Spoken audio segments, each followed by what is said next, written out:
എന്തൊക്കെ ചെയ്തിട്ടും പേരുദോഷം മാത്രമുള്ള ഒരു ചെറുപ്പക്കാരനാണിത്. പക്ഷെ ആള് ഹാപ്പിയാണ്.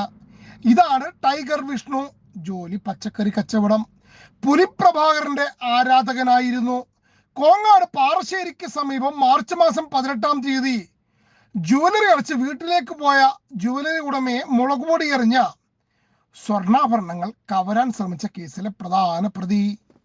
ഇതിനു മുമ്പ് 4 കേസുകൾ മാത്രമാണ് ഉള്ളത് ടൈഗറിന്.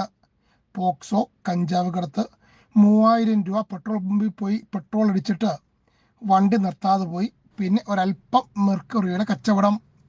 ഇത്രയൊക്കെ ചെയ്തിട്ടും ഇപ്പോഴും വാടക വീട്ടിലാണ് താമസം. ടൈം ശരിയല്ല, അതുകൊണ്ടാണ്. ജുവലറി ഉടമയെ ആക്രമിച്ച പ്രതികളെ അന്ന് തന്നെ നാട്ടുകാർ കൈകാര്യം ചെയ്ത് കോങ്ങാട് പോലീസിന് കൈമാറിയിരുന്നു. അന്നു മുതൽ ഈ പാവപ്പെട്ടവൻ ഒളിവിലായിരുന്നു. അതോടുകൂടി ഉള്ള കച്ചവടം പൂട്ടി.